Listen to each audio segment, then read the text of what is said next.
will God save you. Ah, humbug. Christmas a humbug. You don't mean that, I'm sure. I do. Merry Christmas. What right have you to be merry?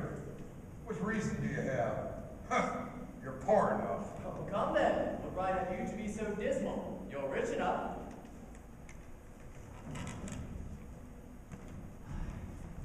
What's Christmas time to you? But a time of paying bills without money. A time for being a year older and not a day richer. A time for balancing your books and not having every item in it presented that against you. Bah! Don't be cross of it. How can I be anything but when I live in a world of fools such as this? Merry Christmas. Down upon Merry Christmas, I say.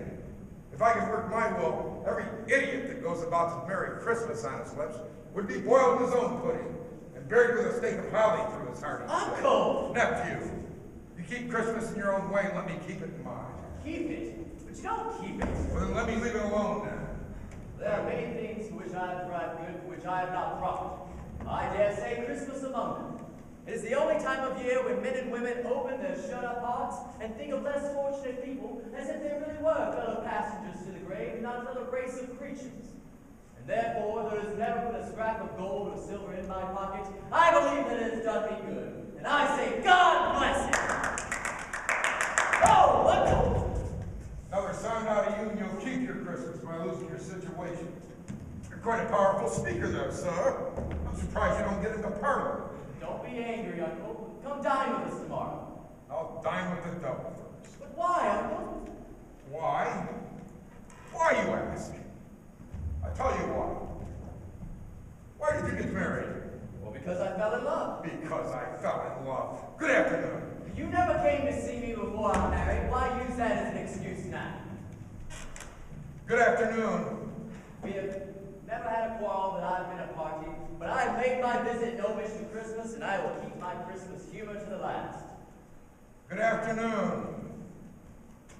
So, Merry Christmas, Uncle. Good afternoon. And a Happy New Year! Good afternoon. And you're another one. My clerk of 15 shillings a week, a wife and children celebrating a Merry Christmas. I'll retire to Bedlam first. Scrooge and Marley, I believe. Have I the pleasure of addressing Mr. Scrooge and Mr. Marley?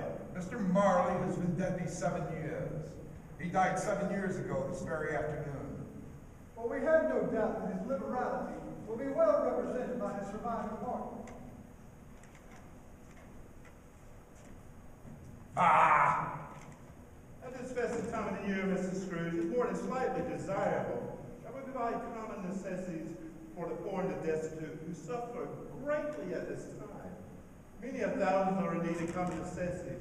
Hundreds of thousands are in need of common comfort, sir. Are there no prisons? There's plenty of prisons. And the workhouses, are they still in operation? They are. I wish they were not. Good. I was afraid from what you'd said earlier that something had occurred that stopped them in their use of course. I'm very glad to hear that. Under the impression, Mr. Scrooge, that they scarcely furnish cheer of mind or body, a few of us are endeavoring to raise a fund to supply meat, drink, and means of warmth to the poor. And we chose this time, as it is a time of all others, where warmth is keenly felt, and abundance rejoices. Now then, Mr. Scrooge, what shall we put you down for, kind sir? Nothing. Ah, you wish to remain anonymous. I wish to be left alone. Since you asked me what I wish, that is my answer. I don't make myself merry at Christmas, and I can't afford to make idle people merry. I deal with the institutions that we talked about. They cost enough. And those who are badly off must go there. But many can't go there. They would rather die. Well, if they would rather die, then they should do so. And decrease the surplus population. Besides, I don't know that. But you might know it. It's not my business. It's enough for a man to take care of his own business and not interfere in other people's. Mine occupies me constantly. But Mr. Scrooge. Ah! Go on! Go on, both of you! Mr. Scrooge, I can only hope, sir, that you will reconsider the spirit of the day and think of it.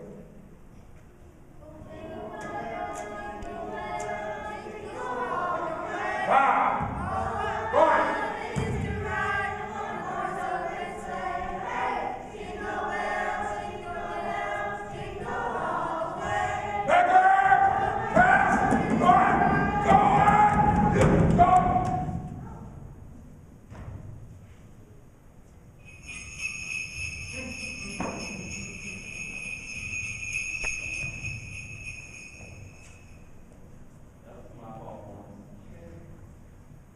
You'll be wanting all day tomorrow, I suppose. It's quite convenient, sir. Well, it's not convenient, but it's not fair. If I was to stop your wages at half a crown, you'd think me ill-used, I'll be bound. But you don't think me ill-used when I have to pay a day's wages for no work. It's only once a year, Mr. Scrooge. Yeah, poor excuse for picking a man's pocket every 25th of December. But if you must have it, then take it. But you be here early the next morning, you understand? Yes, sir. Thank you, Mr. Scrooge. Thank you. Thank you, Mr. Scrooge. And a Merry Christmas, Mr. Scrooge. Mr. Merry Christmas. Get out of here! Go on.